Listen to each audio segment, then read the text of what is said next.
मज्जा करतोय आणि मला गोव्याला जायचं होतं जेन्युइनली. म्हणजे मी बोललो होतो ये मी जसं नाही म्हणत मी आगलो. शाण्या मी हेच इतकं नाही मी म्हणालो इनोसेंटली विचारलं होतं, मी येऊ का? नाही, घराचं काम चालू आहे बोलला. मग काय बोलू मी पुढे? ते एक पोरगा आला असं त्यानं असं बघितलं पळाला तर आम्ही म्हणलं याला कदाचित कळलं असेल. मग 2 पोरं आली त्यांनी असं बघितलं ते पण पळाले. असं करत करत त्याने अख्खं गाव जमा केलं. आणि हा अजून एक गोष्ट आहे, जेव्हा 2-3 दिवस रडायचे सीन्स नसतात, चौथ्या दिवशी जेव्हा रडायचा सीन येतो ना, तेव्हा थांबतच नाही रडणं. इतकं ते असं भरलेलं, साठलेलं असतं. साठलेलं असतं ते. आणि मग असं पटकन सुटलं की सुटलं. ते थांबतच लेट नाही. त्या दिवशी नव्हतंच शूट. तर मी आणि जी नवीन अजून एक एंट्री आहे, तर आम्ही दोघी रूम शेअर करतोय. 1:30 वाजला होता.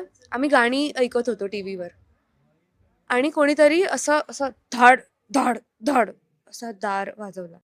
नमस्कार मंडळी, मी श्रावणी विलास लकेश्री तुमचं मराठी मनोरंजन विश्वमध्ये स्वागत करते. मी आज आले साताऱ्याला. निमित्त आहे सावल्याची जणू सावली आणि आपल्या पारूचा महासंगम पुन्हा एकदा झाला आणि मला ऐकायला खरंच मजा येईल की तुम्ही किती मजा करताय.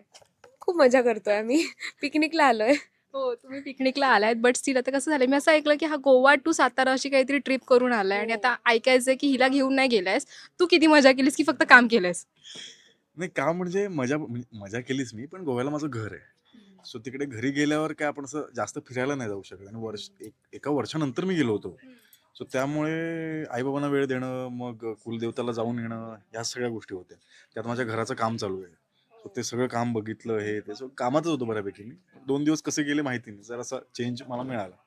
ते तुला चेंज मिळाला, बट आता असं झालं असेल ना, तिथे साताऱ्याला आलोय, दुसरं डेस्टिनेशन मिळालंय, इथे शांतता आहे. मला फक्त दिवसातून एक डायलॉग मिळालाय, तो पण फक्त हू हू करायचंय, बाकी काही नाहीये. मग आता ते कसं वाटतंय? मला एकही डायलॉग नाही. हिला एक डायलॉग आहे. मला एकही डायलॉग नाही. आणि महासंगमला आम्हाला मजा याचीच येते की खूप आर्टिस्ट असतात ना. सो सगळ्यांना एवढे डायलॉग्स नसतात. म्हणजे असेल तर एखाद सीन वगैरे जो मेजर असेल तर. म्हणजे तो महासंगम कुठल्या तरी म्हणजे एक स्टोरी लाईन असते. आता ज्या स्टोरी लाईनवर चाललंय त्यात आम्ही थोडेसे कमी आहोत. हो, करेक्ट. एवढं आम्ही सांगू शकतो. बाकी असं काही बाकी उलगडून नाही. नाही सांगू हां, शकत. हां. त्यामुळे आम्ही खूप मजा करतो. म्हणजे तुम्ही जरा कॅमेरा जरी फिरवला तर तिकडे असं दिसेल की नदी आहे. अरे मागे पहाड आहेत सगळे. पहाड सह्याद्री पहाड पहाड. सह्याद्रीची रांग आहे. आता आम्ही शब्द वगैरे सगळे फंबल काही करू आम्ही. सगळं माफ आहे आम्हाला. हा म्हणजे हा तर गोवा फिरून आलाय. एनिवेज आम्ही इथे ओके. तिचा तो असं हे होतंय. काय होतं? असं तुला म्हणायचंय. नाही लोकांना नाही कळलं ते. नाही रे. गोवा फिरून आलाय. बट आम्ही तर इथे 3 दिवसांपासून आहोत. 3 दिवसात फक्त काल माझं शूट लागलं आणि आमच्या दोघांचा एकच सीन झाला. आजचा तर सीन लागलाच नाहीये, चालूच नाही झालाय. पण आम्ही मज्जा करतोय. इतकं पीसफुल लोकेशन आहे, इतकं ब्युटिफुल सगळं आहे. मज्जा करतोय आणि मला गोव्याला जायचं होतं जेन्युइनली. म्हणजे मी बोललो होतो ये मी जसं नाही म्हणत मी आगलो. शाण्या मी हेच इतकं नाही मी म्हणालो इनोसेंटली विचारलं होतं, मी येऊ का? नाही, घराचं काम चालू आहे बोलला. मग काय बोलू मी पुढे?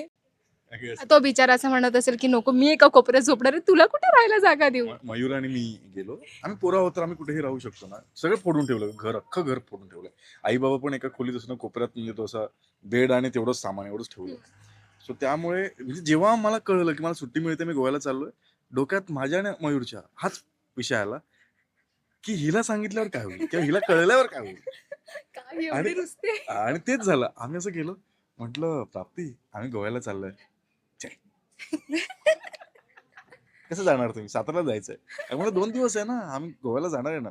एवढं कुठे दूर जाऊन येणार? अगं खरंच. म्हटलं हेमंतला विचार इपीला. म्हणजे हे मग जाऊन निघेपर्यंत मला बिलीव्हच होत बिलीव नव्हतं. हे म्हटलं जाऊन विचारते. सर ऐका ना गोव्याला चाललेत काय? मी पण जाऊ का? कसं? ते झालंच नाहीये ते काही, पण तो नक्की नंतर घेऊन जाईल, कारण जाईल. कारण त्याचं त्याचं घर सगळं. बनतंय आता, रिनोव्हेट होतंय. But there something about Goa. I don't know why. म्हणजे जेव्हा मी म्हणते की मला गोवा आवडतो, माझं हे मीनिंग नसतं की मला तिथे पार्टी करायला आवडतं किंवा तिथलं लाईफस्टाईल आवडतं, असं नाहीये. मला गोवाच खूप खूप पीसफुल वाटतो, खूप छान वाटतो. I love Goa. I don't know why. There something about Goa. त्याला विचारू ना, देर इज समथिंग काय आहे. अ, ब्लँक झाला म्हणजे काय काय बोलू मी आता. स्पीड नाहीये. म्हणजे आयुष्यात खूप काही मिळवायचंय असं नाही. मग मिळवायचं आहे, पण जी म्हणजे सगळं मला आत्ताच हवंय. अच्छा. हां, हे नाही आहे गोव्यातल्या माणसांमध्ये. मी जेवढं ऑब्झर्व्ह केलंय. म्हणजे मुंबईत ती स्पीड आहे, ती घाई आहे. सगळं मिळवण्याची. सो गोव्यात नाहीये. मला वाटतं बरेच असे लोकं आहेत ज्यांना काही मिळत नसेल, काही अचीव करत नसतील, पण तरी ते फार छान जगतात. हो.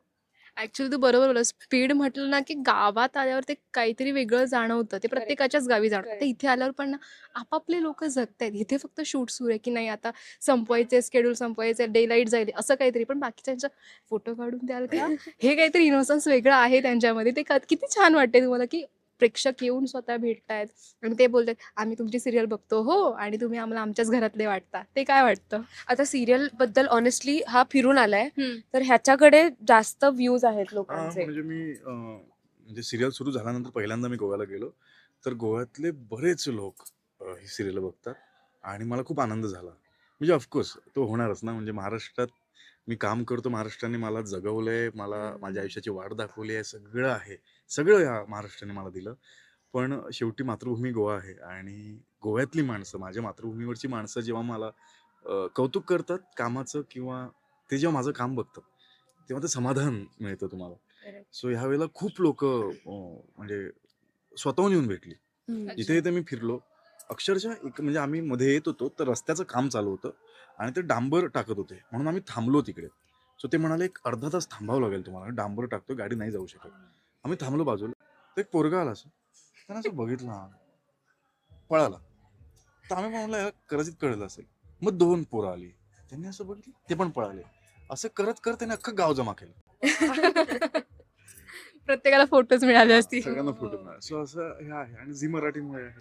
करेक्ट करेक्ट महाराष्ट्रातल्या ऍब्सोल्युटली. लोकांच्या प्रेक्षकांच्या प्रेमामुळे आहे. येस. पण ऍक्च्युली बघायला गेलं ना, तुमच्या त्या स्टोरीमध्ये थोडा चेंजेस होत आहेत. कुठेतरी एक रोमॅन्टिक, एक असं हळूहळू चढत होते, प्रॉपर नाही. पण ते सीन करायला मजा येतं की आधी फक्त असं राग करायची ती मजा होती आणि हिला बिचारीला सारखं रडायला लागायचं, असं काही. आम्ही सगळे सीन एन्जॉय करतो. हा म्हणजे असं कधी सिरियस होऊन आम्ही कोणते सीन नाही करत है ना, मस्ती करतो. आणि तिला रडणं फार कठीण नाही, आता रडू. ती मागे बोलली नळ लागलाय. दाखवलं लोकांना रडू नका. ऑडिशन घेताना आधी विचारलं होतं तिला, रडता येतं का? रडता येतं का? हा म्हणजे मला तिथेच डिरेक्टर रडून दाखवलं. बोलतात की सावली नळ चालू कर, नळ बंद कर, बस असं बोलतात ते. म्हणजे ऍक्च्युली तुला ऍक्टिंग म्हणजे असं बोलतात ना, चांगला पक्का अभ्यास केलास की रड.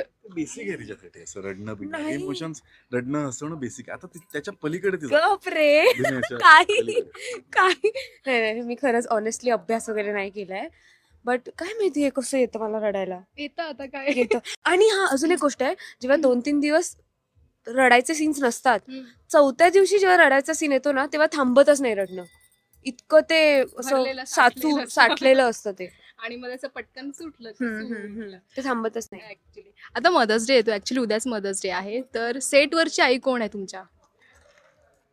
सेटवरची आई हसलीस बघ. सेटवर नाही. मी सेटवरची सेटवरती खूप काळजी अशी घेणारी की आपण म्हणू शकतो ही आई आहे, किती काळजी घेते, बास ना आता, असं होतं ते. ऑनेस्टली आता सगळेच माझी काळजी घेतात सेटवर, सगळेच. बट आता मी मेघाताई आणि भाग्यासोबत जास्त असते, म्हणजे तारा आणि भैरवी सोबत, त्या दोघींसोबत जास्त असते. त्यामुळे मेघाताई म्हणजे आईसारखीच काळजी घेते आणि भाग्या इज माय बेस्ट फ्रेंड. तर त्या दोघी खूप माझी काळजी घेतात. अदरवाईज सुलेखाताई, वीणाताई, मानसीताई, आता इथे मी त्यांच्यासोबत आहे. आम्ही खूप कमी 7-8 आर्टिस्ट आहोत फक्त, पण खूप काळजी घेतात माझी. काय खायला हवंय, काय नकोय, सगळं बघतात. म्हणजे ही सेटवरची लाडकी आहे, लाडकी आहे. सगळ्यांचं बाळ येतंय खरं तर. सो हा म्हणजे बाकीच्यांना त्रास झाला तर ठीक आहे, पण जेव्हा तिला त्रास होतो तेव्हा मला वाटतं ते कुणाला सहन नाही होत. मग सगळे म्हणजे आता पण व्हॅनिटीच्या बाहेर ती अशी फिरत होती तर तिला चिडचिड होती तिची. तसे 4-5 जण म्हणाल काय झालं रे, प्राप्ती काय करते, अरे ते नकळत होतं, असं काय मुद्दामून कोणी करत नाही, ते आहे. मग तिला काही झालं नाही पाहिजे. पण तुला काय वाटतं की सेटवरती सगळेच एकमेकांची काळजी घेतात, पण पर्सनल एक व्यक्ती असतो ना, जो आपल्या खूप जवळचा असतो, तो जवळचा व्यक्ती कोण तुझ्या? माझ्या जवळचा व्यक्ती कदाचित मी स्वतः. त्याच्या जवळचा व्यक्ती तो स्वतःच आहे. म्हणजे आपण काळजी घेऊ ना तरी तो नाही, it's okay, I do it, मी ठीक आहे असा आहे तो स्वतःच काळजी नाही, घेतो. असं काही मुद्दामून नाही. ते हा. मुंबईत राहून एकटा राहत होतो मी, बरीच वर्ष राहत होतो. सो त्यामुळे ते एकट्याने म्हणजे स्वतःची काळजी घेणं ते मी शिकलोय. बस जमलंय ते काय असं स्ट्रगल वगैरे नाहीये, ते फार साधं आहे, नॉर्मल आहे ते माझ्यासाठी. ती चांगली गोष्ट आहे. ओके. आता जाता जाता प्रेक्षकांना सांगा की ह्या महासंगमामधून तुम्हाला काय मजा येणार आहे, तुम्हाला काय ट्विस्ट बघायला मिळणार आहे आणि तुम्ही किती धमाकेदार एपिसोड घेऊन येत आहे. या महासंगममध्ये खूप अनएक्सपेक्टेड गोष्टी घडणार आहेत.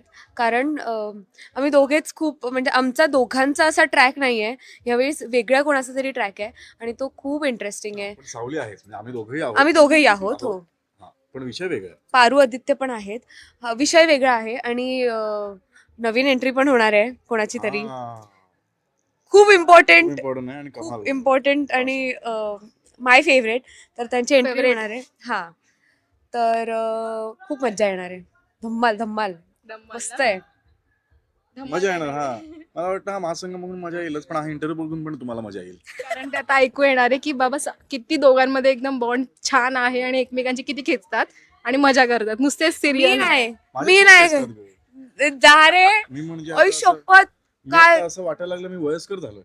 काय जनरेशन झेन झी वाले सगळे. मी सांगते. परवा रात्री आमचं लेट नाही त्या दिवशी नव्हतंच शूट. तर मी आणि जी नवीन अजून एक एंट्री आहे तर आम्ही दोघी रूम शेअर करतोय. 1:30 वाजला होता. आम्ही गाणी ऐकत होतो टीव्हीवर आणि कोणीतरी असं असं धाड धाड धाड असा दार वाजवला. आणि मी खूप घाबरलो. मी ओम नमः शिवाय ओम नमः शिवाय ओम नमः शिवाय खूप घाबरलो. इथे दरवाजा आहे आणि इथे गॅलरी आहे ती अख्खी मोठी अशी विंडो आहे. इथून पण आवाज आला. आम्ही दोघी पळून वॉशरूम मध्ये लपायला गेलो. नंतर कळलं की मयूर दादा आहे आणि मी इतकं रडायला लागले आणि हा हसतोय. तर शांतता तर अजिबातच नाहीये. म्हणजे पण मी काहीच केलं नव्हतं. प्लॅन तुझा प्लॅन तुझे असतात, एक्झिक्यूट दुसरं कोणीतरी करतं. प्लॅन सांगतो पण मी तिथे नसणार. तुम्ही करा काय ते माझ्यावर नाही आलं पाहिजे. बरं खरं पण I feel- मगाशी म्हटलं ना तुला, ती विचारलं ना तिने खरं खरं बोलायचं की खोटं खोटं बोलायचं असं तिने प्रश्न केला इंटरव्ह्यूच्या आधी. मी म्हणाले बोल तुला काय जे बोलायचं होतं. म्हटलं हा बोल ना तू बोल, मी म्हणतो तुला. हो बरोबर आहे शाळा बरोबर आहे. पण मी नाही बोललोय. मी नाही बोल. चालेल. खरंच मजा आली. आपण खूप बोलू पुढे. पण आता तुम्हाला जाऊन आराम करायचा. आराम करा, मजा करा. आज थँक्यू छान वाटलं आणि bye bye. Thank you bye bye. Thank you.